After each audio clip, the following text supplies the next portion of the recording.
Good morning po muli sa ating mga manonood, sa aking taga-subaybay. Narito na naman po ako sa aking taniman. It's another vlog today. Okay, kasama ko po yung aking anak na si Alexa. Ayan o, nakikita nyo po ba? Tinutulungan niya ako sa pagdidilig. O siya ngayon ang taga-dilig ko sa aking mga taniman. Ayan. Nakikita nyo ba ito? Ayan. So habang nagdidilig siya, papakita ko muna sa inyo yung aking upo. Ito na yung upo ko na dati kong nakaraan kong sinusukat.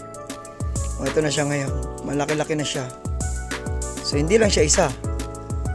Ito, meron pa yung isa rito. Ito. Ayan, malaki-laki na rin siya. Ayan. O diba? Yung iba, dito pa, maliliit pa yung iba. Hindi pa siya ganong kalaki. So hindi ko alam kung magtutuloy-tuloy. Itong ganito, hindi na ito magtutuloy. Ito naman, hindi na rin. So puputulin ko na yan mamaya. So yan naman, ito naman yung aking talong. So nakaraan kumuha ako dito ng talong. Ayun, naputol na yun doon. Isa, ngayon tumubo naman siya ng doble. Halos tatlo na. Isa, dalawa. Isa, dalawa. Basta tatlo na yan eh. May isa pa doon, apat, pang-apat yung dalawa doon. So ito yung isa naman dito, meron naman din uli bagong bunga. Ayan o, ang sipag ho nila mamunga. Kung titignan nyo maigi. Ito yung isa naman bago. Ayan, namunga na rin siya, may bunga na rin ho dito. Ayan.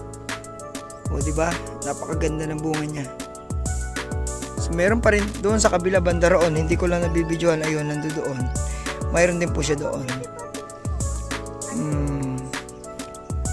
So yan lamang po, pinakita ko lang po yung aking mga bagong tanim na talong. So namunga na uli siya. Yan. So marami pong salamat sa inyong panonood at patuloy na subaybay sa aking channel. Sana may patuloy kayong naka-subscribe para updated po kayo sa mga susunod kong i-upload na video. Yun lang po. Marami pong salamat sa panonood.